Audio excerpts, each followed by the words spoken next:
কি রে রনিতা, তুই লাঞ্চ প্যাক করে দিয়েছিস? আসলে দাদার তো দেরি হয়ে যাচ্ছিল আর আমি দেখলাম তুমি কাজ করছো, তাই ভাবলাম আমিই করে দিই। কিন্তু এনে কি ব্যাপার, লাঞ্চ আজকে তুই প্যাক করেছিস? আসলে আমি একটু দোকানে গিয়েছিলাম কিছু জিনিসপত্র আনতে। ও আচ্ছা, ঠিক আছে, আমি আসলাম তাহলে। চলো বৌদি, তাহলে আমরা গিয়ে টিফিনটা করে নিই। না তুমি করে নাও, আমার একটু কাজ আছে। আর বলো না মা, এখানে গেস্ট হয়ে এসেছে, গেস্টের মতো থাকবে তা না, সব ব্যাপারে নাক গলানো চাই।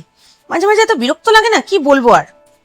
বৌদি বলছিলাম চলো না আজকে রাত্রে বাইরে কোথাও খাওয়া দাওয়া করি। এমনিও তো দাদা বলছিল যে দাদার আসতে অনেকটা লেট হবে। না আমার শরীর ভালো নেই, তুমি যাও। আরে বৌদি চলো না, দেখবে তোমার শরীর এরকম ভাবে ঠিক হয়ে যাবে। বললাম তো আমার শরীরটা ভালো নেই, একটা কথা কেন বারবার বলো? আচ্ছা ঠিক আছে, আসার সময় তোমার জন্য কিছু তাহলে নিয়ে আসবো।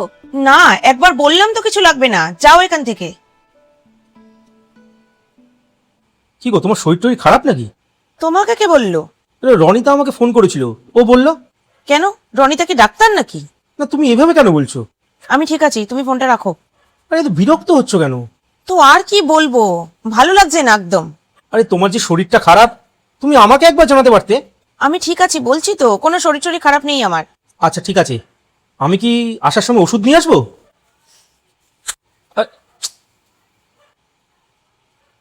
বৌদি একটু জিলেপিটা টেস্ট করে দেখো না কেমন হয়েছে। দাদার জন্য বানিয়েছি, আসলে দাদা খেতে খুব ভালোবাসে তো ওই জন্য। তোমার প্রবলেমটা কোথায় বলো তো? একটু পরপরই এসে বৌদি এটা দেখো, বৌদি এটা করো। আমার আর ভালো লাগছে না, সব সময় আমার মাথার উপর এসে তুমি নাচবে। যাও এখান থেকে।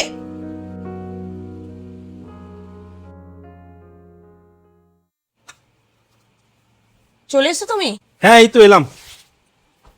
আর রনিতার সিঙ্গারা খুব পছন্দের, তাই জন্য ওর জন্য একটু সিঙ্গারাও নিয়ে এলাম। কোথায় ও?